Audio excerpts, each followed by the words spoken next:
né, ou pré-adolescentes. Isso é um envolvimento hoje da música, né? Porque hoje a música no nosso país, ela envolve o corpo e não a letra, né? Então o que ocorre? Ocorre o seguinte: como trabalhar isso com os nossos adolescentes? Até onde a música é cultura? Segunda coisa, bebida. Eu não bebo porque sou crente. Eu acho que o nosso contexto é errado se a gente quiser alcançar os não crentes. Eu bebo porque eu não preciso da bebida. Porque tem pessoas não crentes que também não bebem, não fumam, tem um excelente casamento. E não muda nada. Isso. Falta tudo. Isso. Então, aí é por isso que eu discuto muito com a classe de adulto. Eu falo assim, gente, então, se ele não bebe, se ele não fuma, se ele tem um bom casamento, se ele tem os filhos estruturados, uma família estruturada, como o mundo pede, vamos dizer assim, que vamos preencher? Porque nós temos missionários nos lugares mais afastados. Agora, vamos ser missionário, por exemplo, no Canadá. Vamos ser missionário, então, num país de primeiro mundo, né, na Dinamarca, onde o salário mínimo é, entendeu? $3.000. Não é mínimo, é máximo. Então, aí, como vamos alcançar as pessoas? A necessidade de alcançar também essas pessoas. Entendeu? Por exemplo, você chegar no Rio Grande do Sul, em Curitiba, eu sou paulista de nascença. Então, o que acontece? Eu sou de Campinas. Então, como vamos alcançar, por exemplo, Curitiba? Classe média alta que mora em Curitiba. Então, como vamos alcançar? Então, eu acho assim, quando eu ensino para os meus filhos, meu filho, eu vim para cá há 8 meses, estou pastoreando uma igreja, meu filho passou na UNB. Ele está dentro de uma Babilônia, sim, porque é igual Daniel, né? Está dentro de uma Babilônia, né? Então eu falei para ele assim, você não precisa fazer aquilo que todos fazem. Você tem que fazer aquilo que Deus pede para você fazer, né? Então, eu sempre eduquei ele assim, você não bebe porque todos bebem. Você não bebe porque você não precisa. Você não precisa da bebida.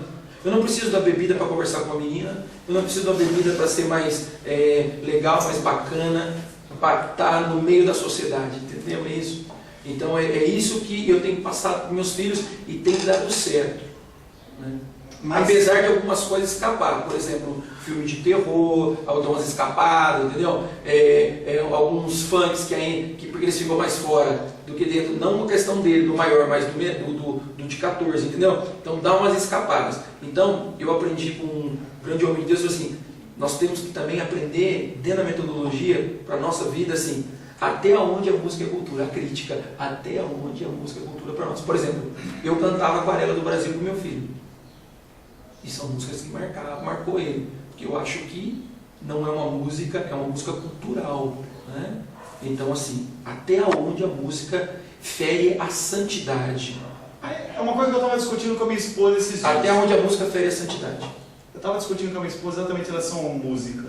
Isso. No momento inicial da minha vida, eu cortei totalmente. Simplesmente eu bani. Mas hoje a gente simplesmente olha para as músicas cristãs, entendeu? E às vezes é melhor você estar ouvindo uma música como Aquarela do Brasil, por exemplo, em que você consegue ler aquela música, entendeu? E não ser enganado como o cara pegar uma música cristã só porque tem um rótulo gospel na história. Mas o que eu quero fechar é testemunho. Isso, entendeu? Tudo que nós falamos, eles são avalizados, e aí eu estava alugando um imóvel, sou um avalista, avalizados pelo testemunho.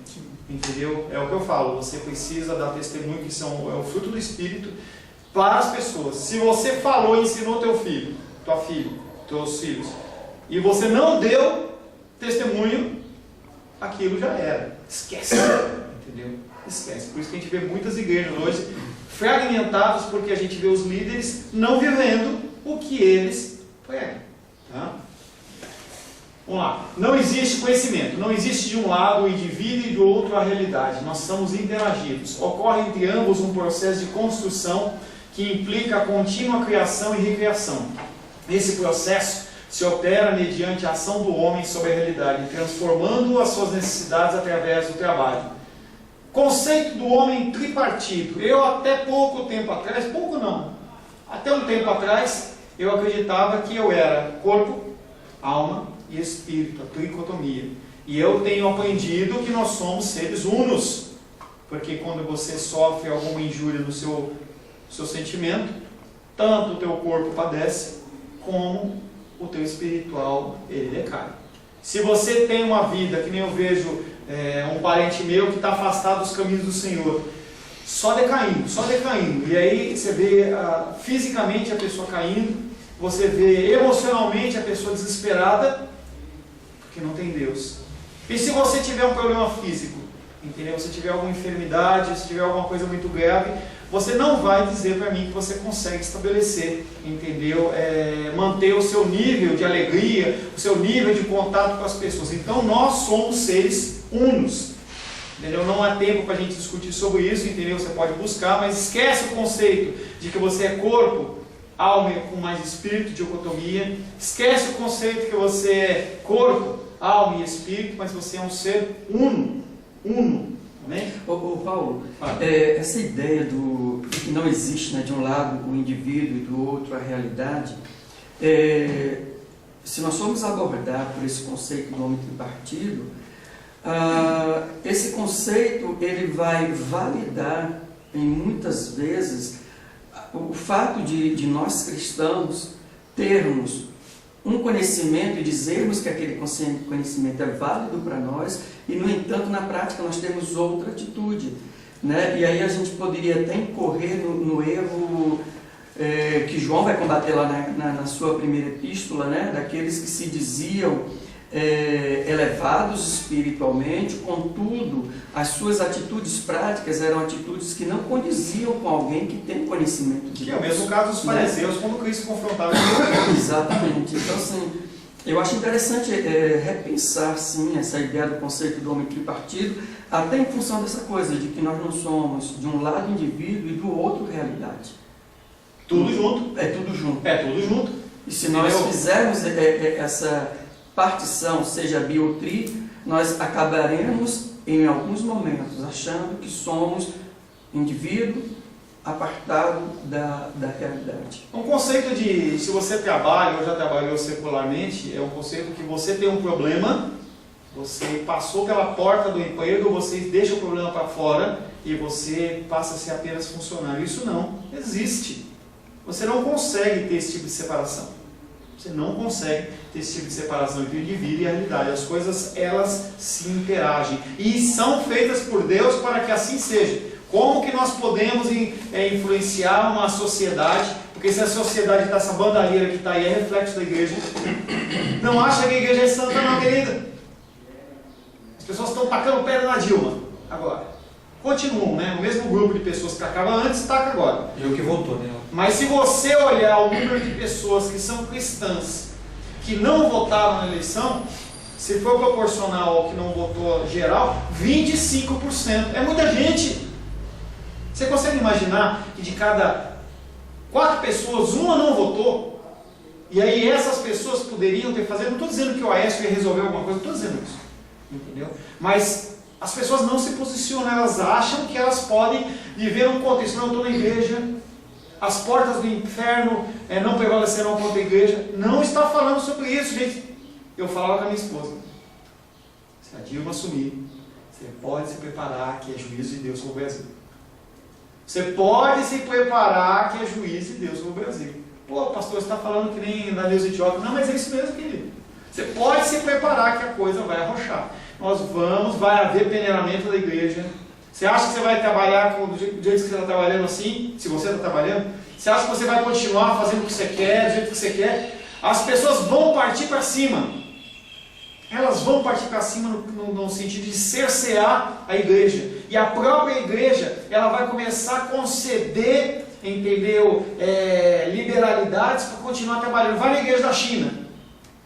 Tem 1 ou 2 igrejas que são permitidas pelo governo. E aí é uma norma, você pode fazer isso, você pode falar isso. Saiu disso, igreja subterrânea, igreja escondida, igreja banida. Nós vamos viver esse tempo.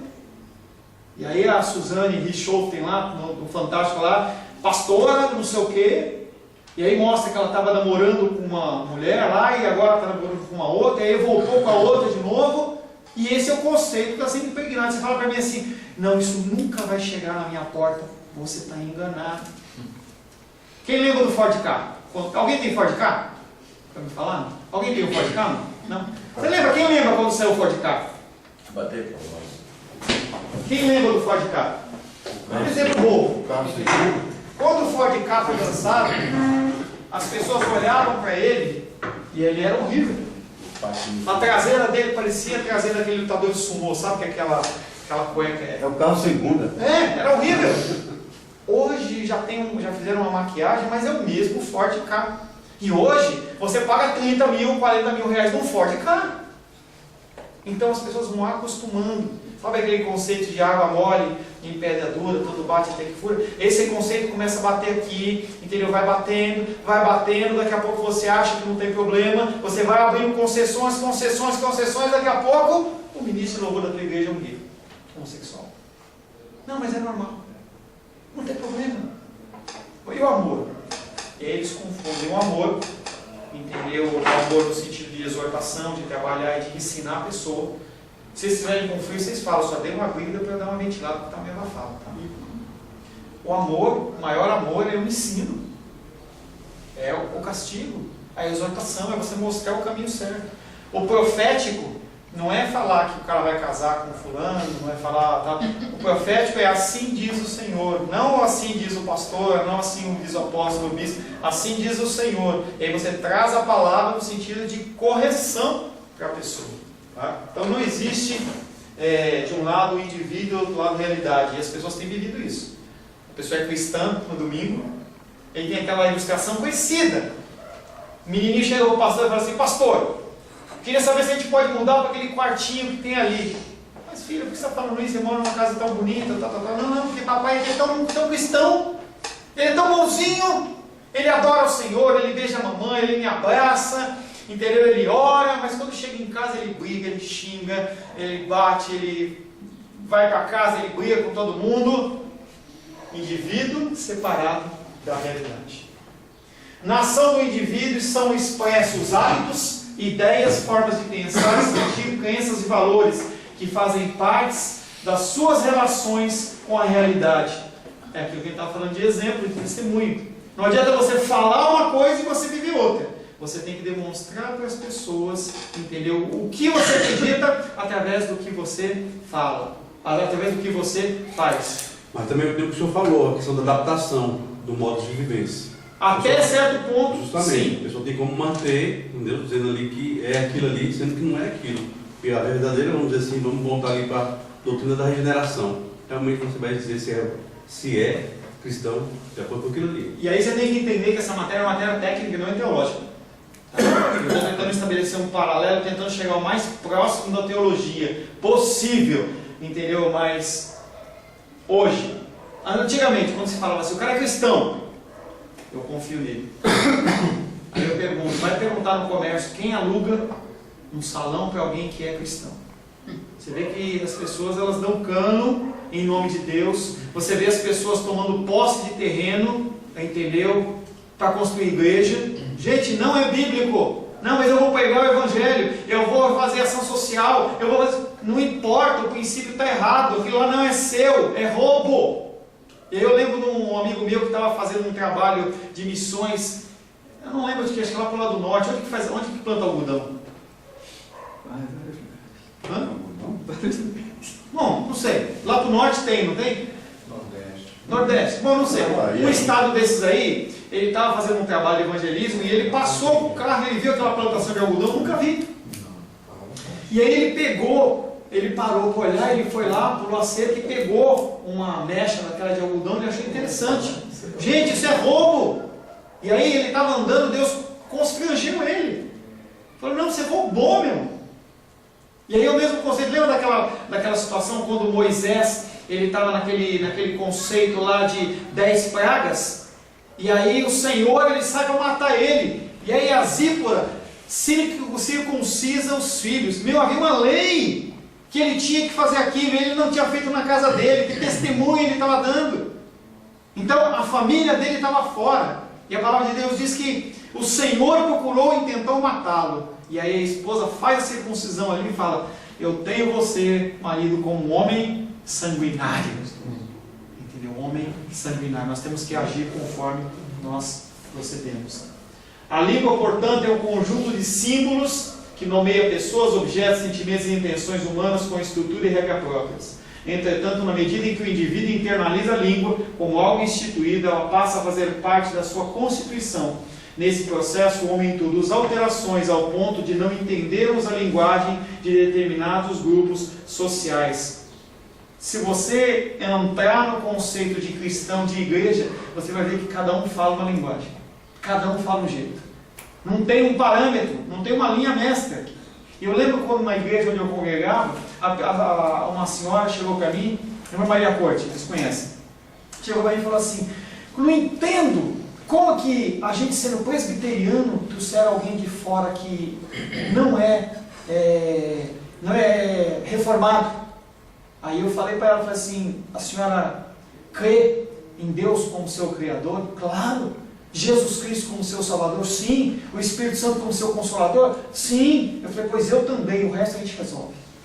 Tem princípios que são básicos e a gente tem inventado denominações e normas e jeitos, entendeu? E outro dia eu vi, já corrigiram isso que eu vou te falar, mas o pessoal da Bola de Neve, que é uma igreja basicamente de surfistas do litoral norte, e pasme ou não, os caras pregam a Bíblia, porque quando eu vou lá no litoral norte, eu vou lá na igreja, eu ouço a palavra de Deus, e a gente tem que conseguir se desvincular desse tipo de coisa. Quando é da Santa Ceia, eu já participei de Santa Ceia deles, entendeu? O diácono, ele está de camiseta regata, bermudão, chinela havaiana, entendeu? As meninas estão com aqueles vestidinhos, com aquele biquininho laranja ou verde, entendeu? Você vê, e nem por isso Deus deixa de estar naquele lugar.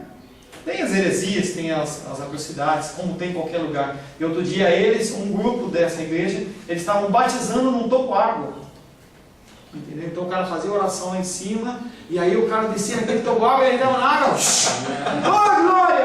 Entendeu? O pastor foi repreendido e tudo mais. Mas as pessoas, elas criam regras de estrutura próprias. Eu tenho que ser diferente. Eu tenho uma pizzaria, o fulano tem outra pizzaria, não, eu tenho que fazer um diferencial. Gente, não tem que fazer diferencial nenhum. A nossa função como cristão, e eu tenho aprendido, se você puder fazer, faça. Curso da Editora Fiel de liderança pela internet. Tá aberto, pregação expositiva. É modular, ela é aberta sempre, né? Pregação expositiva. Vale a pena. Tenho mudado o meu conceito de pregação e eu tenho aprendido que nós temos que apenas, como pastores. Paulo, mas já não é criado. Você chega já é estabelecido. Você tende a se adaptar. Não é criado por nós. Você entra na igreja. Deixa eu só dar o exemplo da Editora Fiel, volto nisso aí. Eu tenho aprendido que você tem que ler a palavra, explicar a palavra, porque não tem várias interpretações, querido. Não tem, é uma interpretação só. Desculpa, você não pode ter uma revelação diferente, mas a aplicação quem faz é o Espírito. Então você tem que ler a palavra, explicar a palavra e exortar com a palavra. Se não houver exortação na ministração, é qualquer coisa menos uma pregação. Pode ser um conceito, pode ser um entendimento, entendeu? Então, quando você escreve uma carta, quem é casado aqui? Se você estiver viajando e você escrever uma carta para sua esposa, você vai dizer o que está escrito. Se alguém pegar aquela carta, ele não pode interpretar de uma maneira diferente. Se eu mandar uma carta para minha esposa, eu estou dizendo que eu a amo, ou qualquer coisa, eu estou dizendo aquilo, não é outra coisa. E as pessoas, elas acham que elas podem criar coisas diferentes. Então você, dentro desse curso, não é um curso caro, R$90 você faz ele, entendeu? Você tem 6 meses para fazer, tem muito material lá, é muito bem estruturado. É o meu desejo de fazer uma escola, um EBD, um ensino à distância, aqui na CEBI, daquele padrão, mas tem que ter muito dinheiro para investir naquilo, então vale a pena. Voltando no conceito do que o irmão falou, nós nos adaptamos, sim. Quando você entra na igreja, entendeu? Eu lembro quando eu entrei na igreja, eu ficava olhando no cantinho, assim, não sei como foi com você, entendeu? Aí daqui a pouco eu vi o irmão lá meio penteca, né? O cara, glória! Aí eu posso falar, né? O irmão, ele é pastor aqui, ele está falando glória, quer dizer que eu posso falar. Glória! Opa, ninguém falou nada para mim. Aí vai cumprimentar a pessoa, entendeu? O cara olha para você, a paz do Senhor, a paz, aquele negócio bem espiritual, né? Ele coloca os 4, 5 Z's, né? A paz, entendeu? Isso é bem espiritual, né? Alguns falam graça e paz, já é mudança. Graça e paz. Eu lembro quando eu me converti numa igreja mais tradicional, e aí eu saí da igreja, quando eu voltei, eu queria pedir a bênção deles, né? Eu acabei saindo assim, meio atacado. E aí quando eu cheguei lá, estava um grupo de irmãos na calçada, eu cheguei para eles e falei assim, a paz do Senhor. O irmão olhou para mim assim, e falou assim, meu irmão, me desculpa, mas nós aqui não cumprimentamos com a paz do Senhor. Gente, eu vou chegar no que você está falando. Então a gente acaba se adaptando. É o quê? O evangeliquez. Entendeu? A gente se adapta. Mas tem pessoas que não se adaptam. E aí o que acontece? A pessoa começa a fomentar problemas. E aí ela sai dali, ela abre uma igreja do lado ou perto. Entendeu? Muda o nome, põe pentecostal, renovada, avivada, nova, não sei o quê.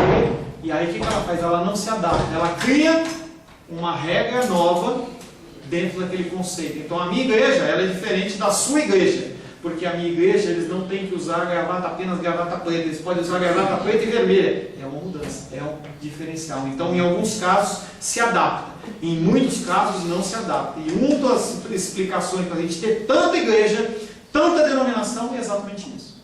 Primeiro, soberania do Senhor. O Senhor assim o permitiu, ou assim o Senhor determinou. Tem as duas vontades. Tem a diretiva, que o Senhor mandou, ponto final. E tem a permissiva, que o Senhor permite. Se você ler Deuteronômio 13, você vai ficar impactado em relação ao profeta. Por que Deus permite? Você olha e fala assim, por que Deus permite essas igrejas na televisão? Por que Deus permite o templo de Salomão? Para mostrar onde está o coração das pessoas. Simplesmente isso. Deus não conhece? Conhece. Por que Ele permite? Porque Ele quer mostrar onde está o coração das pessoas. Então, muitas vezes a pessoa não se adapta. Endurecer também, né? Endurecer. No dia do juízo, o Senhor vai falar, por que você ficou lá? Porque o pastor falava, ele pregava e tal. Está errado, meu irmão. Abre Deuteronômio 13. Se você não leu, você deve ter passado por cima.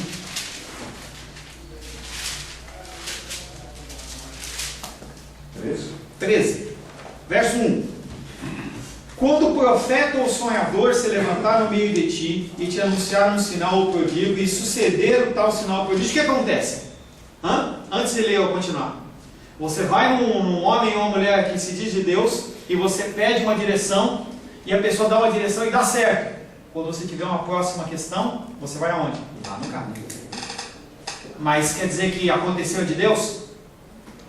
Quando o profeta ou sonhador se levantar no meio de ti, te anunciar um sinal ou prodígio, suceder tal sinal ou prodígio, de que te houver falado e disser, vamos após outros deuses, opa! Se o cara falar e acontecer, e o cara estiver ensinando uma coisa que te afasta de Deus, vamos após outros deuses que não conhecesse e sirvamos-los, não ouvirás a palavra desse profeta ou sonhador, porquanto o Senhor vosso Deus vos prova, ou seja, Deus, ele pega o profeta, ele pega a pessoa, aquele Deus cria a situação e fala assim, vamos ver onde está o coração do Luizinho, vamos ver onde está o coração do querido, da querida, vamos ver onde está. E aí Deus, ele pega, não é o diabo. Quem que prova? Lê de novo aí, não sei se a sua versão está diferente da minha. Não ouvirás as palavras, porque quem vos prova? O vosso Deus. Então Deus que arma a situação toda, entendeu? Ele levou o povo de Israel para o deserto para ver onde estava o coração, porque as pessoas veem onde estava o coração delas, porque tinha água, não tem água, aí tem água. Agora não tem comida, tem pão. Ah, eu não quero mais pão, quero frango. Ah, eu tenho codorna, não quero mais codorna. Cadê os melões do Egito? O coração do povo está onde? Quando você olha para igrejas, essas igrejas que estão ensinando essas montes de aberração aí, é essa situação. Está acontecendo milagre lá na igreja do Valdô? Pode ter certeza. Pode ter certeza que está tendo. Por quê? Deus está provando aonde está o coração da pessoa. E aí é complicado, porque eu quero que você imagine a seguinte situação. Você tem uma pessoa que você ama muito? Com certeza. Amém? Imagina que essa pessoa tem um câncer terminal e ela está sofrendo desgraçadamente. E aí numa igreja perto lá onde você estiver, dessas aí grandonas aí, ela chega para você e fala assim, vamos ali, que o cara cura. Ah, eu não acredito. Aí você começa a ver testemunho de cara sendo curado. Você leva ou não leva o teu parente? Leva. Aí você entra lá, o cara começa a falar um monte de aberração. E aí a pessoa olha para você e fala assim, não vamos embora não. Vamos ficar aqui, eu não aguento mais de dor. Eu não aguento mais passar mal. Eu tive um tempo com a minha tia que ela estava com colite, ela ficou um mês com diarreia. Ela não aguentava mais. Ela comia, parecia que era um tubo tigre, descia direto. Ela falou assim, eu não aguento mais. E aí o cara olha para você e fala assim, não, você tem que pagar. Aí você fala assim, não vou pagar, sou cristão. E a pessoa olha para você e fala assim, por favor, eu não aguento mais. Aí você vai e paga. E aí se for nessas igrejas, o cara, dependendo da tua oferta, ele vai te levar numa sala com mais algumas pessoas e a pessoa vai olhar para você e fala assim, você só deu isso? Você sabe quanto custa uma consulta no médico lá em São Paulo? Quanto você iria pagar de avião? E você dá uma oferta de 50 reais? Se você não der 2, 3, 5 mil reais, você não acredita em Deus, você não está amando essa pessoa. Você dá o dinheiro? Não, eu não acredito nisso. A pessoa fala assim, eu não aguento mais. E aí você viu que você vai fazendo concessões. Porque é muito fácil, a gente está aqui bonitinho. Você tomou café? Eu não tomei porque eu não estava com fome. Mas normalmente nós todos aqui tomaram café. De algum jeito vocês vieram, ou de carro, ou de ônibus, ou alguma coisa, helicóptero, não sei o quê. Você está vestidinho, entendeu? Eu abri a janela aqui, a irmã pôs o chalezinho lindo dela, entendeu? A amada estilosa. O irmão colocou a blusa. Então nós se esquentar e tira. Então nós vivemos num contexto que a gente vive muito bem. A gente esquece de fazer ações de graça. Mas se vier a luta de dificuldade que está em Efésios, você se equipa de toda a armadura, você ora, você busca e tal. Porque quando vier a luta, você coloca o pé atrás e na frente e fala, vem. Entendeu? Porque Deus está comigo. Esse é o contexto. Aonde você tem que se posicionar. A língua, portanto, é um conjunto de símbolos. Eu não tenho como não misturar o pastoreio com então, paciência. E aí a gente falou disso aqui, várias denominações cristãs. Você vê muitas denominações diferentes. Estado brasileiro. Se você for comprar um pão lá na Bahia, você tem que ir lá e pedir um cacetinho.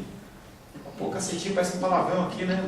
No centro-oeste, no sudeste. Eu morei 20, 30 anos lá em São Paulo, eu vim para cá agora. Então, você tem diferenças em estados brasileiros. Foi uma montagem errada do PowerPoint. Talvez que a gente já falou, que é do evangeliquez, que é a linguagem do cristão. De onde surge a necessidade do conhecimento? A necessidade de conhecimento resulta da interação do homem com a realidade, com outros homens e sua necessidade de interação com eles. Naturalmente você começa a interagir com a pessoa, você começa a interagir com o meio, você está fazendo bacharelado, por quê? Para que você está fazendo? Pergunto, por que você está fazendo bacharelado? Por que você está estudando teologia? Conhecimento. Para quê? Conhecimento. Se você tem um conhecimento apenas por ter conhecimento, você tem que pôr em prática. Então, algo no teu meio gerou essa necessidade. Entendeu? E, em especial, com validação, você tem que ter um diploma reconhecido pelo MEC. Ou para fazer um concurso, ou para qualquer outra coisa. Agora, eu pergunto para você como pastor, ou como líder religioso, vai te fazer alguma diferença a validação? Você ter um diploma reconhecido pelo MEC ou não? Entendeu? Alguma coisa te motivou para você estar fazendo a convalidação. Exemplo biblista. E aí, meu querido fez lá comigo. Eu como pastor, comecei a sentir muita necessidade, é uma coisa, digamos assim, essencial, você ter o grego, o hebraico, todo um estudo mais aprofundado, e a CEBI, de tempos em tempos, ela abre o curso para macho, entendeu? A primeira turma era de macho, tendo mulher também, né? E eles se formaram, mas a minha turma, minha de Joselão, entendeu? Ela começou com um monte, foi exaurindo, e era realmente um negócio surreal, porque você tinha que demandar horas por dia em relação àquilo, para você fazer direito, entendendo que é uma oportunidade dada por Deus, não é uma oportunidade gerada pelo homem. O recurso, transporte, alimentação, tudo é de Deus para aquele foco. E aí eu comecei a fazer esse biblista, mas eu sinto dizer que eu não segurei a onda, eu não dei conta. Era muita coisa, entendeu? E tinha prova toda semana, eram 2 matérias por semana, entendeu? E você tinha que estudar. O que gerou isso? Entendeu? Uma necessidade. Aí eu acabei entrando por meios alternativos e eu saí fora do biblismo. Mas todo curso que você faz, toda busca de